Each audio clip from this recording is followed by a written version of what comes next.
그들이 거기서 음식을 먹겠다 함을 들었으므로 예물을 정돈하고 요셉이 정오에 오기를 기다리더니 요셉이 집으로 오매 그들이 집으로 들어가서 예물을 그에게 드리고 땅에 엎드려 절하니 요셉이 그들의 안부를 물으며 이르되 너희 아버지 너희가 말하던 그 노인이 안녕하시냐?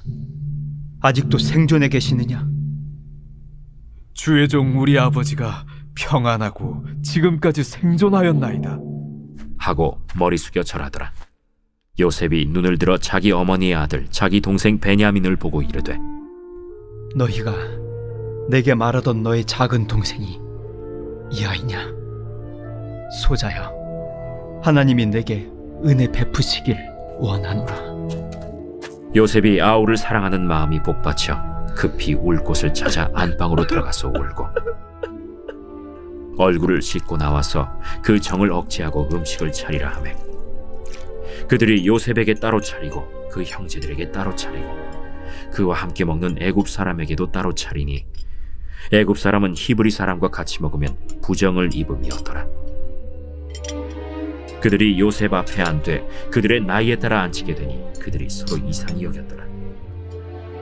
요셉이 자기 음식을 그들에게 주되 베냐민에게는 다른 사람보다 5배나 주매 그들이 마시며 요셉과 함께 즐거워하였더라.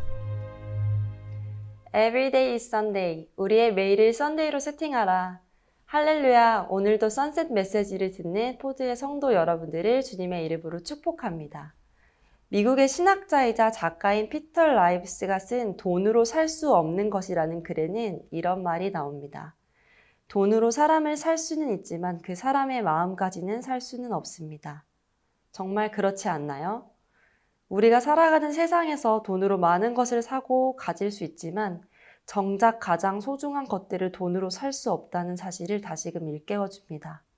그리고 이 글귀를 보며 저는 자연스럽게 요셉의 이야기가 떠올랐는데요.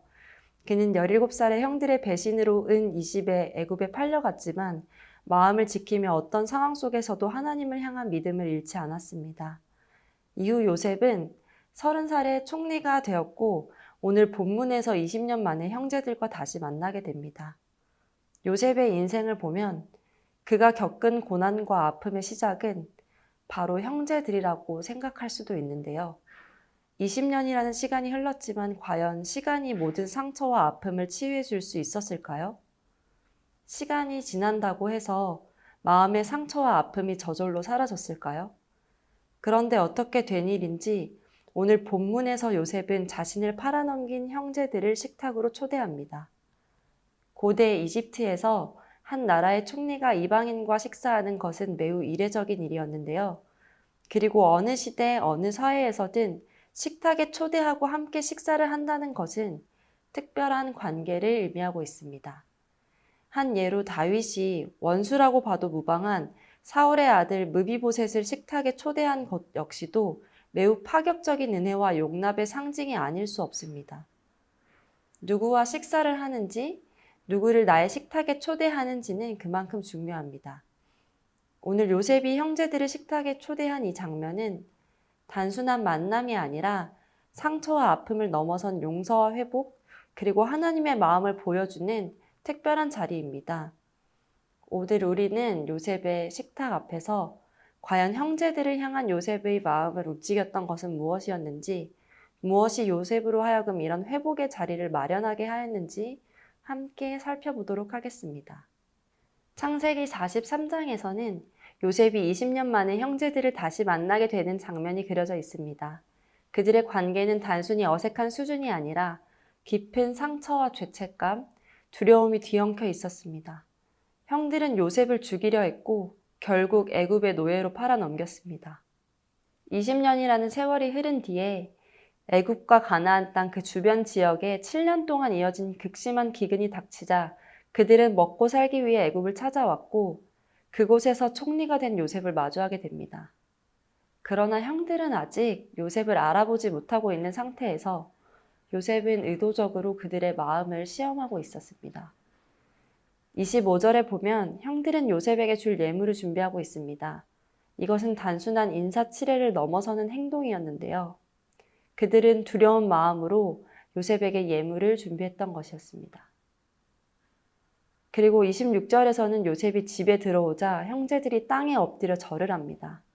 이 부분은 창세기 37장에서 요셉이 꾼 꿈, 형들이 곡식단에 자신에게 절하던 그 꿈이 현실이 된 장면입니다. 그러나 하나님께서 주신 꿈은 단순히 요셉 한 사람의 성공만을 예고한 것이 아니었습니다. 하나님께서는 이 꿈을 통해 그리고 지금 이 장면을 통해 깨어졌던 관계의 회복을 이끄시고자 하셨습니다. 우리도 삶을 살아가면서 다양한 관계 속에서 상처를 주고받습니다. 때로는 가까운 가족과도 멀어지기도 하고 친구나 공동체 안에서도 마음의 벽이 생기기도 합니다. 이러한 상황 속에서 우리는 위축되고 두려움에 휩싸이기도 하며 관계를 회복하는 일을 뒤로 미루고는 합니다. 하지만 하나님은 바로 그 자리 가운데 은혜로 개입하십니다. 우리가 가장 약하고 두려운 그 지점에서 하나님은 회복을 시작하십니다. 27절을 보면 요셉은 형제들의 안부를 묻고 아버지의 안부를 자세히 묻습니다. 이 장면은 오랫동안 그리워했던 가족의 소식을 듣는 아들의 마음을 보여줍니다. 형제들에게는 단순한 예의로 들릴 수 있는 질문이었겠지만 요셉에게는 자신을 버렸던 형제들과 여전히 살아있는 아버지에 대한 깊은 그리움과 감정이 담긴 질문이었습니다. 특히 요셉은 눈을 들어 베냐민을 보고 소자여 하나님이 내게 은혜 베푸시기를 원하노라라고 인사하는데요. 이는 요셉이 단순히 형들에게 안부를 묻는 것과는 달리 라헬에게서 태어난 친동생 베냐민을 특별히 축복하는 모습입니다. 이어서 30절에서 요셉이 베냐민을 보고 결국 감정이 북받쳐 눈물을 참지 못하는데요. 이 구절의 표현을 살펴보면 요셉의 마음이 사랑하는 아우로 말미암아 타는 듯함을 느꼈다라고 기록되어 있습니다. 요셉은 베냐민을 향한 깊은 감정을 참지 못해 급히 자리를 떠나 울며 그 감정을 억누른 후에야 다시 돌아옵니다. 이 장면은 요셉의 감정을 통해 하나님의 은혜가 드러나는 순간입니다. 요셉은 형제들을 용서할 마음의 준비가 되어 있었고 그의 눈물은 마음속에서 이미 회복이 시작되었다는 신호였습니다. 우리는 보통 상처가 아물기 전까지 특정 대상을 마주하는 것이 쉽지가 않은데요. 그러나 하나님은 때때로 그 아물지 않은 상처의 자리에서 우리를 부르시고 흘리는 눈물을 통하여 우리의 마음을 열어 회복의 길로 이끌고 계십니다. 요셉의 눈물은 단지 감정적인 반응이 아니라 치유의 시작이자 하나님의 일하심에 대한 응답이었습니다. 하나님은 때때로 우리가 상처 입은 자리, 울며 버틴 시간들을 통해 우리를 가장 깊이 만지시고 계십니다. 요셉은 감정을 추스르고 돌아온 후 형제들을 위한 식탁을 준비합니다. 이 장면은 단순한 식사 그 이상을 뜻합니다. 당시 문화에서 식사를 함께 한다는 것은 친밀함과 평화, 신뢰를 의미하는 중요한 행위였습니다. 요셉은 애굽인들과 히브리인들이 따로 앉아 식사하는 문화 속에서도 불구하고 형제들에게 특별한 대우를 해줍니다. 또한 요셉은 형제들의 나이에 따라 자리를 배정하는데요. 아직 총리가 요셉인지 모르는 형제들은 놀라기도 하고 이를 이상하게 여겼습니다. 그리고 34절에서 요셉은 베냐민에게 다른 형제들보다 5배나 많은 음식을 줍니다. 이는 단순한 편애가 아니라 요셉은 형제들의 마음을 시험하고자 했습니다. 과거 자신을 시기하고 질투했던 형들이 베냐민에게 5배나 더 많은 음식이 주어지는 것을 보고 어떤 반응을 보이는지 살펴보려는 의도도 있었습니다. 그러나 형들은 과거와는 달라진 성숙한 모습을 보였고 이를 통해 요셉은 형제들의 변화를 점점 확신하게 됩니다. 무엇보다도 이 식사는 샬롬을 상징하는 특별한 순간이었습니다. 비록 온전한 회복에 아직 이르지는 못했지만 그 회복이 시작되는 순간이었습니다. 그리고 깊은 상처가 있었던 그 자리에서 다시금 함께 식사할 수 있게 하신 분은 바로 하나님이셨습니다. 하나님은 깨어진 관계 위에서도 샬롬의 식탁을 차려주시는 분이십니다.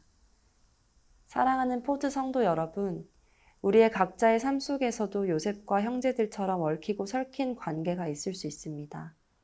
풀리지 않는 오해, 말로 다 설명할 수 없는 상처, 그리고 시간이 지나도 닿지 않은 마음들이 있을 수 있습니다. 그러나 오늘 본문은 우리에게 분명히 말하고 있습니다. 하나님은 그 깨어진 자리에도 개입하시며 은혜로 회복을 시작하신다는 사실입니다. 요셉이 울던 그 방, 형제들이 두려움 속에 앉아있던 그 식탁, 바로 그 자리가 샬롬이 시작된 자리였습니다. 우리의 눈물도, 우리의 상처도 하나님께는 의미 있는 도구가 될 수 있습니다.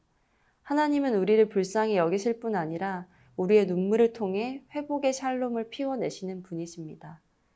그러므로 혹시 여러분 안에 아직 풀리지 않는 관계가 있다면 하나님 앞에 나아가 기도하십시오. 회복은 언제나 하나님께서 먼저 시작하십니다. 그리고 우리도 그 회복의 자리에서 하나님께 쓰임받기를 소망합시다. 하나님은 상처난 자리 위에도 꽃을 피우시는 분이시며 샬롬의 하나님이심을 기억하는 여러분들이 되기를 축복합니다. 말씀을 기억하며 함께 기도하시겠습니다. 사랑하는 주님, 오늘 본문의 요셉과 그의 형제들이 오랜 상처를 넘어 한자리에 모여 회복의 첫 걸음을 내디딘 것처럼 저희의 삶 가운데 크고 작은 상처들을 주님 앞에 내려놓게 하여 주시고 회복의 길로 나아갈 수 있도록 인도하여 주시옵소서. 때로는 아직 완전히 회복되지 않은 관계 속에서도 샬롬의 하나님을 깊이 경험하게 하여 주시고 주님의 사랑으로 우리의 마음을 붙들어 주시옵소서. 무너진 자리마다 주님의 놀라운 사랑과 회복이 새롭게 피어나기를 소망합니다. 감사드리며 사랑하는 예수님의 이름으로 기도드립니다. 아멘.